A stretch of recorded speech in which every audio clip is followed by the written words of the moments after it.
da gusto saludarte esta mañana en tu programa En Consecuencia. Ayer tuvimos sesión pública en la Sala Superior del Tribunal Electoral del Poder Judicial de la Federación. Por eso te estamos presentando, como siempre, este programa En Consecuencia, repasando, recorriendo algunos de los casos que se vieron precisamente en la sesión del día anterior.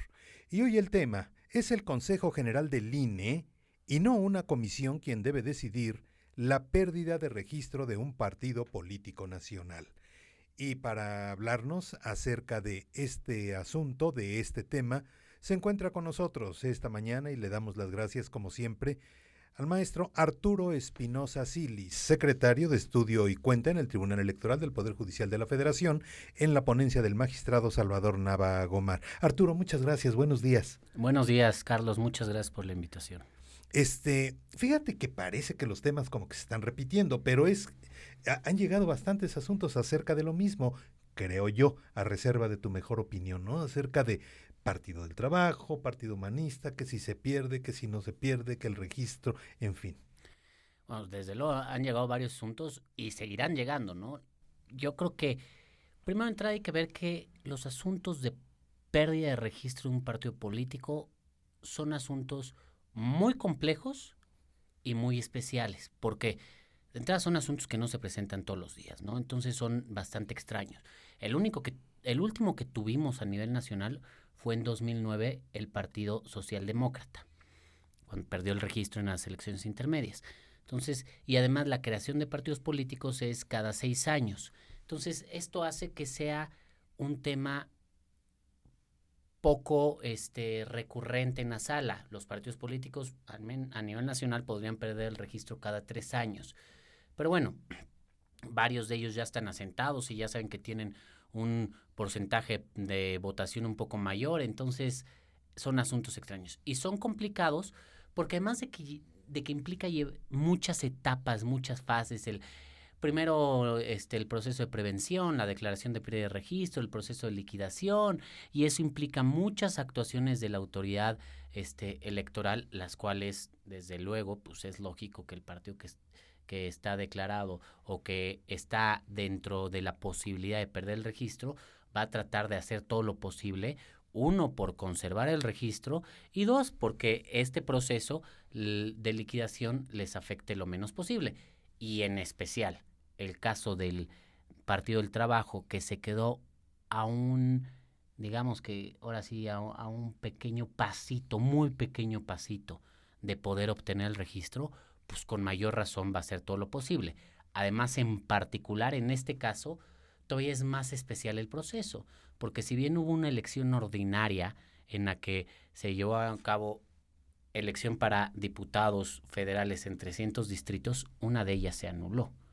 Entonces, eso hace que la elección extraordinaria le ponga también un elemento distinto a este proceso, porque las estimaciones sobre la pérdida de registro, el cálculo de la votación del Partido del Trabajo es sobre 299 distritos y no sobre 300. Este es un asunto que todavía no se plantea como tal en la sala o no han abordado los magistrados, pero todo este es el contexto que hace que, desde luego, van a ser muy recurrentes los temas de la pérdida del registro del Partido del Trabajo, del Partido Humanista, pero en especial me parece que todo el tema del Partido del Trabajo va a ser algo que vamos a estar escuchando los siguientes meses, varias sesiones. Varias sesiones, y sobre todo por la historia que tiene este partido, ¿no? No es un partido que se haya fundado, que se haya creado ayer, ya tiene su historia y ya además ha llamado muchísimo la atención eso que tú nos comentas, que son décimas las que faltan para que obtenga el 3% requerido. Así es, la verdad es que se quedó, el margen es muy, muy, muy estrecho, y pues se quedó a muy poquito el Partido del Trabajo a partir de la información que hay ahorita y a partir de los datos que hay ahorita, ¿no? Entonces, esto sí lo hace una situación especial o una situación un poco más particular, ¿no? De lo que de por sí ya es la pérdida de registro de un partido político. No me quedo con la duda. ¿Cada 6 años es cuando hay posibilidad de obtener o de que tengamos la sociedad, el ámbito político No, nacional, partidos? a ver, La Ley General de Procedimiento, la Ley General de Instituciones y Procedimientos Electorales establece varios supuestos de pérdida de registro. El que es más común o el que se ha dado en mayores ocasiones en México es por no obtener el número de votación o el porcentaje de votación mínimo que exige la ley. Antes era 2%, ahora es 3% para poder conservar ese registro. Eso puede ocurrir cada 3 años, porque cada 3 años hay elecciones federales. Es decir, en cada elección federal, todos los partidos políticos que participan están obligados a obtener un porcentaje mínimo de votación para poder conservar su registro. Ahora es 3%. Anteriormente, antes de la reforma de 2014, era 2%. Pero eso es cada 3 años.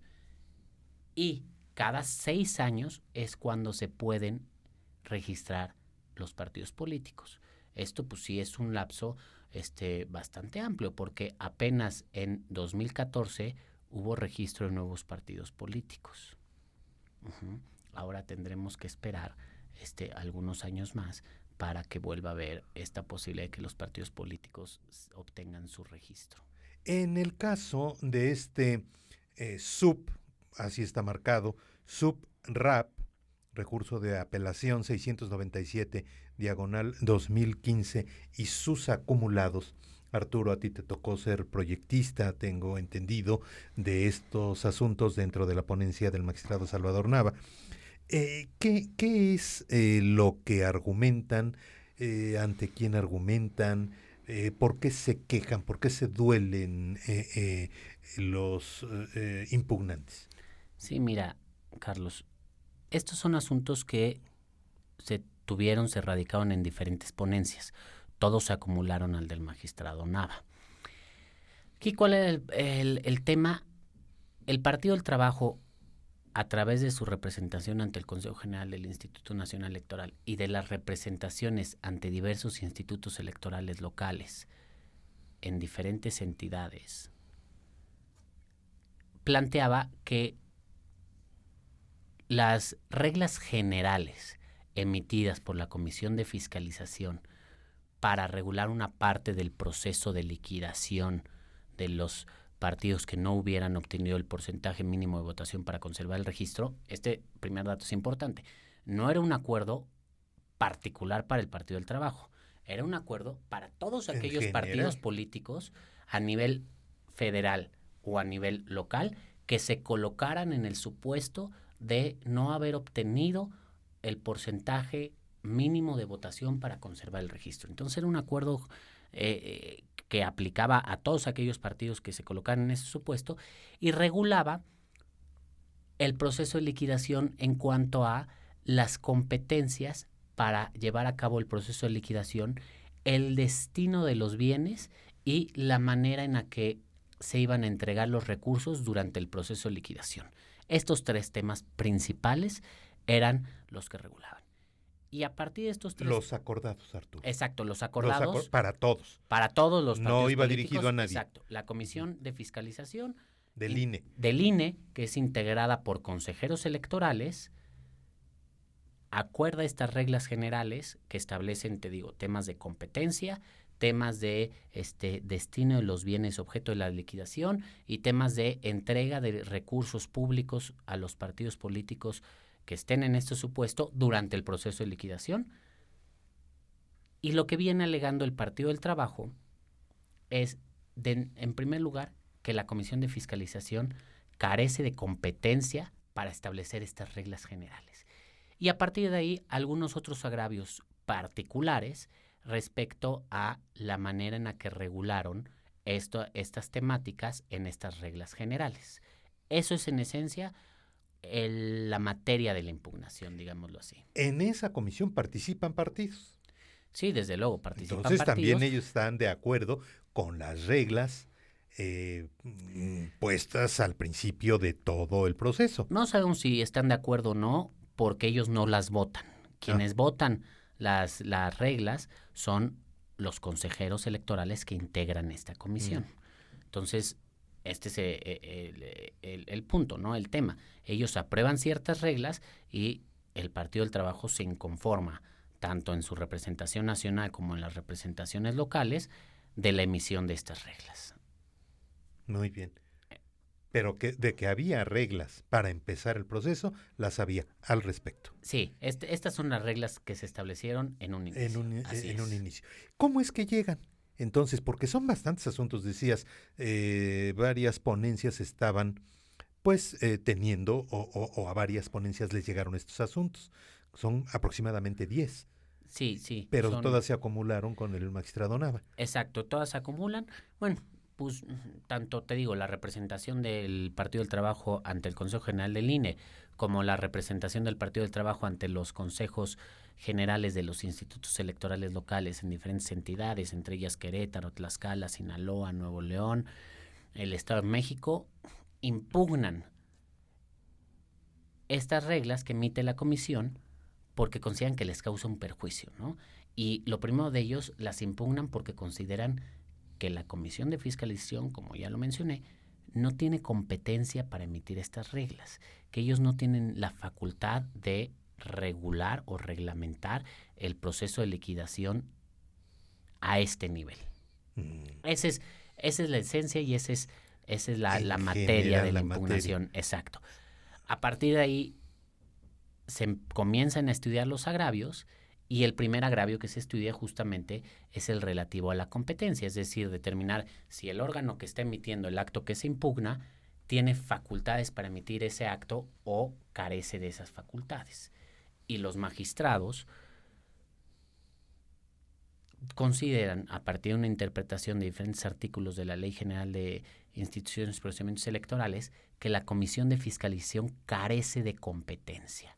Y aquí hay un punto bastante fino que es el que habría que hilar. ¿Qué puede actuar o qué puede hacer la Comisión de Fiscalización dentro del proceso de liquidación y qué tiene que hacer el Consejo General del Instituto Nacional Electoral dentro de este proceso de liquidación? Este es el punto que había que determinar para poder establecer, bueno, el contenido de estas reglas sí está dentro de las facultades que le corresponden a la Comisión de Fiscalización o va más allá de las facultades. Y a partir de ahí, de revisar las atribuciones de la Comisión de Fiscalización y de revisar las atribuciones del Consejo General, los magistrados determinan que la ley electoral señala que las reglas generales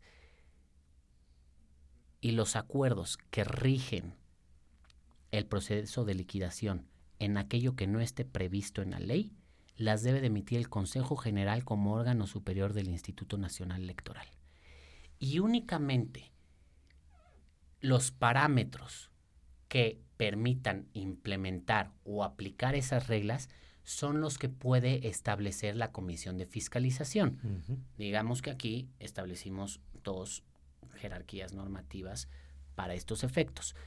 Reglas generales o acuerdos generales que regulen el procedimiento de liquidación en términos de competencias o en términos de regulación del origen o destino de los recursos o en términos de a quién le corresponde actuar en qué momento entre el ámbito federal y el ámbito local, le corresponderá al Consejo General por ser el máximo órgano y por ser el que debe de determinar, a falta de regulación expresa en la ley, qué se debe de hacer en esas situaciones no previstas. Claro. Y es el máximo exacto, órgano del INE. Es el máximo órgano del INE. Y a partir de esas reglas que establezca el Consejo General, la Comisión de Fiscalización podrá determinar cuáles son los parámetros para poderlas aplicar. Es decir, ya un tema mucho más específico. Sí. Si esas reglas se señala alguna regla general, pero no se dice cómo se va a implementar o no se establecen criterios específicos para su implementación, ahí es donde ya puede actuar la Comisión de Fiscalización. Exacto. Lo único que determinaron los magistrados a partir de esta interpretación que hacen de la legislación electoral son los diferentes ámbitos a través de los cuales se puede regular el Consejo General y puede regular la Comisión de Fiscalización el proceso de liquidación de los partidos políticos. Tiene su complejidad. Bastante. Tiene es un punto muy fino, sí. y muy específico. Y muy específico. Y como dices, pues no son cosas de todos los días. Así es de que pues hay que así como hay puntos finos, también hay que hilar fino. Exactamente. El tema es el Consejo General del INE y no una comisión del mismo INE quien debe decidir la pérdida de registro de un partido político nacional. Y nuevamente estamos recordando, está platicando el maestro Arturo Espinosa Silis acerca del SUBRAP 697 diagonal 2015. Escuchamos estos promocionales, Arturo, y regresamos a En Consecuencia. Claro que sí.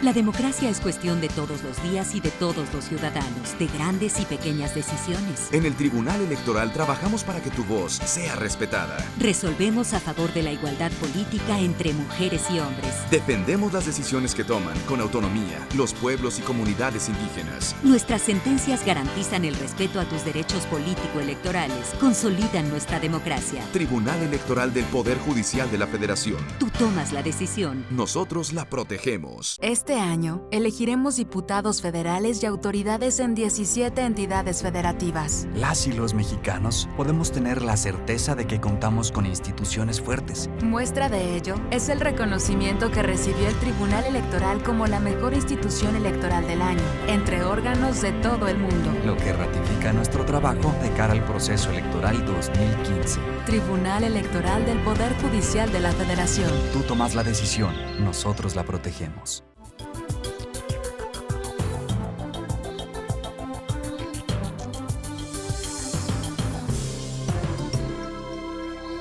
Bien, continuamos en Consecuencia, el programa que se transmite a través de plataforma electoral un día después del día que hay sesión pública en la Sala Superior del Tribunal Electoral del Poder Judicial de la Federación. El tema esta mañana es el Consejo General del INE y no una comisión del mismo organismo quien debe decidir la pérdida de registro de un partido político nacional. La presencia en este estudio y te agradecemos nuevamente tu amabilidad, el maestro Arturo Espinosa Silis, secretario de Estudio y Cuenta en la ponencia del magistrado Salvador Nava Gomar. ¿De qué forma, Arturo? Porque esto ya va más allá, desde luego, no es un tema simple, no es un tema recurrente, menos común. ¿De qué forma puede verse alterado un sistema político como el nuestro por la pérdida de registro de un partido, el que sea, del color que sea, en fin, de un partido político con registro de nacional? Bueno, aquí la obtención del registro de los partidos políticos o la creación de un partido político y su permanencia es una cuestión que se relaciona, o más bien está directamente relacionada con el ejercicio de los derechos políticos, en concreto con el ejercicio de asociación, el derecho a asociación y el derecho a afiliación. ¿Por qué? Porque son derechos fundamentales, el poderse asociar y el poderse afiliar, que se ejercen a través de un partido político. Asociarse, pues en el momento en el que te unes con otros ciudadanos para poder crear ese partido político. Y afiliarte en el momento que tú decides unirte o integrarte a uno de los partidos políticos existentes. Entonces es una cuestión, cuando un partido político pierde su registro, más allá de las implicaciones políticas que tenga, desde el punto de vista jurídico, me parece que su principal implicación es pues que se pierde el ejercicio de los derechos de los ciudadanos de asociación y de afiliación. ¿Ah? Digo, como consecuencia, desde luego, de una conducta o una acción propia del instituto político, ¿no? Que en este caso es no obtener la votación suficiente. Pero bueno, digamos que esto, pues, de alguna manera afecta el ejercicio del derecho político. Y desde el punto de vista político, desde el punto de vista electoral, pues desde luego se reducen las fuerzas políticas y con ello las opciones para los ciudadanos al momento de elegir, porque la ideología o los principios que profesa y que defiende el Partido del Trabajo en su plataforma electoral, pues en las siguientes elecciones ya no estarán, ¿no? Y quienes comulgaban con ellas ya no estarán. También, bueno, el tema que se debate es pues perdió el registro por no obtener la votación, quiere decir que no tenía el arraigo suficiente o no genera las simpatías suficientes en la ciudadanía como para justificar una fuerza política que tiene un lugar en el Consejo General del Instituto Nacional Electoral, que recibe ciertas prerrogativas, que implica una estructura nacional y en muchos casos una estructura local. Entonces, si no representas un, digamos, capital político mínimo, un respaldo político mínimo de la ciudadanía. De 3%. Exacto, del 3% de la votación que se emite en una elección, entonces, pues no eres considerado una fuerza de tal magnitud como para conservar el registro como partido político. Es un poco más o menos lo que ocurre con la pérdida de registro de los partidos políticos. Falta el Distrito 1 de Aguascalientes, Así como es. nos lo comentabas casi al principio de este programa. ¿Todavía se debate la posibilidad de que esa suma o en esa elección extraordinaria se pueda hacer un reconteo que beneficie al partido político? Bueno, a mí me parece que esencialmente el Partido del Trabajo, que como te digo va a ser recurrente en estas impugnaciones, va a litigar para agotar todas las herramientas a su alcance. Me parece que está buscando dos cosas esencialmente. Desde luego, todo en aras de conservar su registro. Pero lo primero es por los planteamientos que ha hecho en las demandas y por las discusiones o el debate que ha sostenido en el Consejo General del Instituto Nacional Electoral, lo que busca para conservar su registro es, ya sabe que al día de hoy no tiene la votación suficiente. A partir de los 299 distritos que ya fueron calificados, que ya fueron sujetos de impugnación, que ya fueron validados y cuya votación final es la que ya se tiene, que ha sido determinada tanto por el Instituto Nacional Electoral y después por el Tribunal Electoral a través de las impugnaciones que se han resuelto. Pero ellos lo que buscan, dicen, ok, pero falta un distrito, falta una elección. Ajá, ese también contabilízamela porque a lo mejor a partir de la votación que obtenga ahí, como mi margen es muy estrecho, podría alcanzar el 3% requerido. ¿O podría bajar?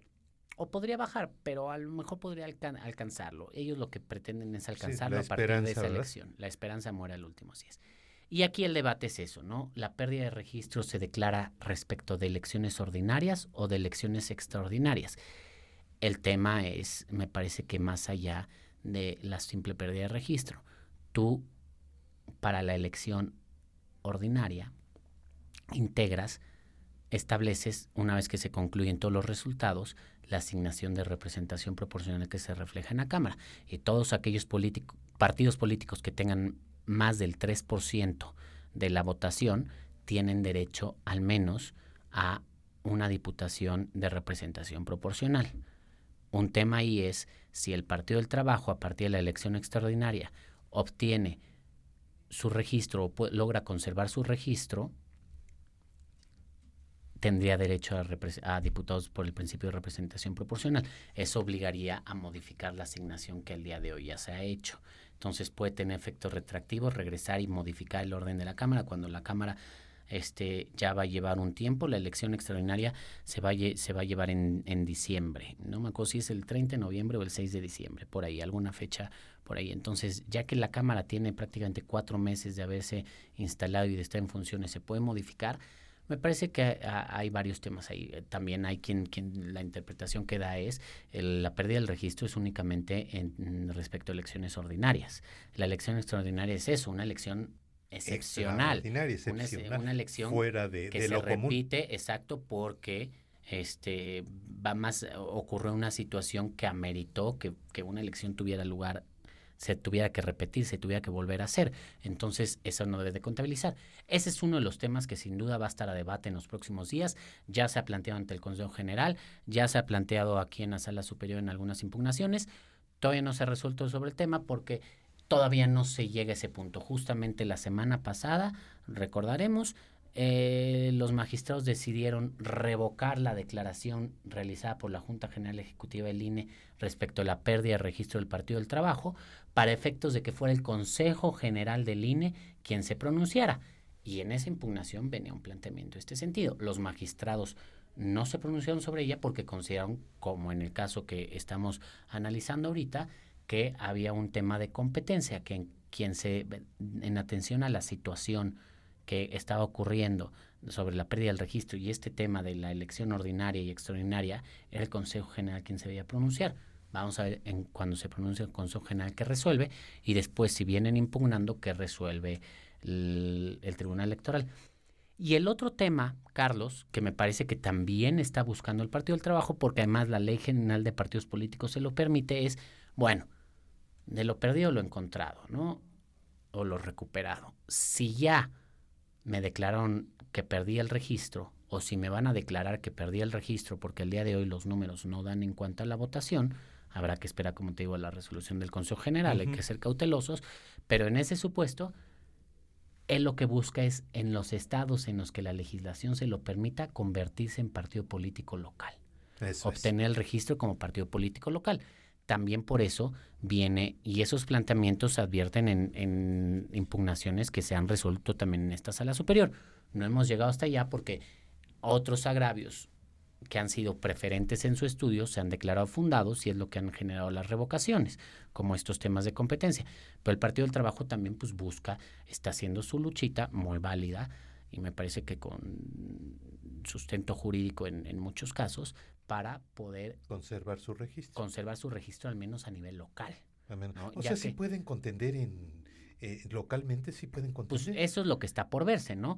La Ley General de Partidos Políticos sí les permite que, si cumplen los requisitos de la ley local, puedan participar como partido político local. Pero bueno, ahí ya habría que analizar cada una de las legislaciones locales para ver si es posible que el Partido del Trabajo quede como un partido político local. Ese es otro tema. Pero me parece que un poco lo que busca el Partido del Trabajo es eso, conservar su registro, que se tome en consideración la elección extraordinaria, que pueda convertirse como un partido político local, y desde luego que el proceso de liquidación sea, digámoslo así, lo más amable posible, o lo más a la conveniencia del propio partido, pues, ¿no? De acuerdo a sus intereses, al menos desde el punto de vista jurídico. Recordemos que además la ley, si bien establece cómo se debe llevar el proceso de liquidación, no es muy exhaustiva en el tema, porque además, como es algo que no ocurre muy a menudo, pues tampoco puedes regular profundamente un tema que realmente es excepcional y que no es lo ordinario, ¿no? Vemos los partidos políticos que actualmente tienen registro, salvo Encuentro Social y bueno, el Partido Humanista, que al día de hoy tiene registro. Los demás son partidos que ya tienen varios años en el panorama político mexicano. Y establecidos. Exacto. Y bien establecidos. ¿Cómo quedó entonces ayer? ¿Se regresan todos los asuntos al Instituto Nacional Electoral para que ellos sean los que decidan la suerte de estos asuntos? ¿Estoy en lo correcto, Así es. Arturo? El acuerdo emitido por la Comisión de Fiscalización se revocó para el efecto de que sea el Consejo General quien se pronuncie, o quien en su caso apruebe o determine las reglas para el proceso de liquidación de los partidos políticos que no obtuvieron el 3% de la votación requerida para conservar su registro. Es decir, se señaló que el acuerdo no lo puede aprobar la Comisión de Fiscalización, y que entonces debe de haber un pronunciamiento del Consejo General al respecto, para que al menos en cuanto a las facultades del órgano que lo emitan, sea válido desde ese punto de vista, al menos, ¿no? Y ya a partir de ahí, si vuelve a venir la impugnación, se analizará ya el contenido del acuerdo, o bueno, a partir de los agravios que haga valer quien impugne. Claro, ya con otros criterios y muy bien establecidos, de tal forma que ya haya más otro panorama para poder decidir. Exacto. Aquí lo que ocurre un poco es, y yo recuerdo, así ocurrió en 2009 con el Partido Socialdemócrata, muchas cosas se van construyendo sobre la marcha, ¿no? Porque, como te menciono, como no es un tema que esté exhaustivamente regulado en las leyes electorales, y no es un tema recurrente y cada uno amerita atender a las circunstancias particulares, como te digo, a diferencia del 2009 con el Partido Socialdemócrata, ahora hay una elección extraordinaria. Esto pues le da un toque distinto, ¿no? Entonces, el proceso de declaración de pérdida de registro y liquidación y demás, pues se va construyendo sobre la marcha a partir de los criterios que va implementando el Instituto Nacional Electoral y los propios del Tribunal Electoral. No hay fecha, ¿verdad? No hay fechas así límite, ni mucho menos. No, bueno, pues el proceso se tiene que ir realizando conforme lo marca la ley, pero pues sí, poco a poco sobre la marcha, ¿no? A partir, la fecha que determina al menos el inicio del proceso es la declaratoria de pérdida de registro del Partido del Trabajo. Pero para esa declaratoria no hay fecha fatal. No hay una fecha fatal, no, al menos no que recuerde en este momento. Arturo, muchas gracias por tus explicaciones, muchas gracias por tu plática, muchas gracias por el análisis. ¿De qué, Carlos? Muchas gracias a ti por la invitación. Gracias nuevamente. El maestro Arturo Espinosa Silis, secretario de Estudio y Cuenta en el Tribunal Electoral del Poder Judicial de la Federación, en la ponencia del magistrado Salvador Nava Gomar. Nos despedimos rapidito. Muchas gracias, que estés bien y hasta el siguiente En Consecuencia. Gracias a nuestro ingeniero Rodrigo Martínez. Nos vemos y nos escuchamos en la siguiente.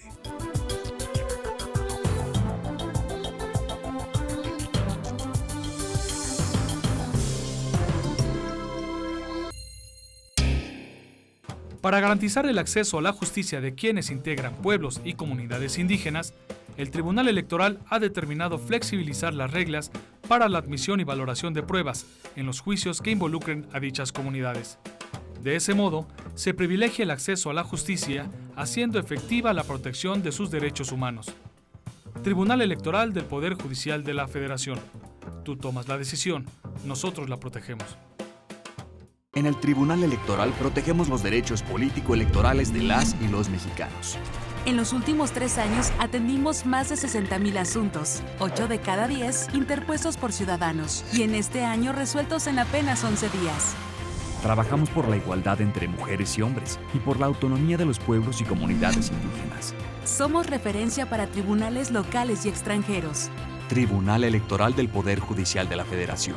Tú tomas la decisión, nosotros la protegemos. El Tribunal Electoral del Poder Judicial de la Federación reducirá en 497.3 millones de pesos su presupuesto para 2016, 15.8% menos de lo que ejerció este año. Con eficiencia y voluntad se logrará un adecuado ejercicio presupuestal el próximo año, cuando se renovarán 12 gubernaturas, 13 congresos locales y 1.394 ayuntamientos. Tribunal Electoral del Poder Judicial de la Federación. Tú tomas la decisión, nosotros la protegemos.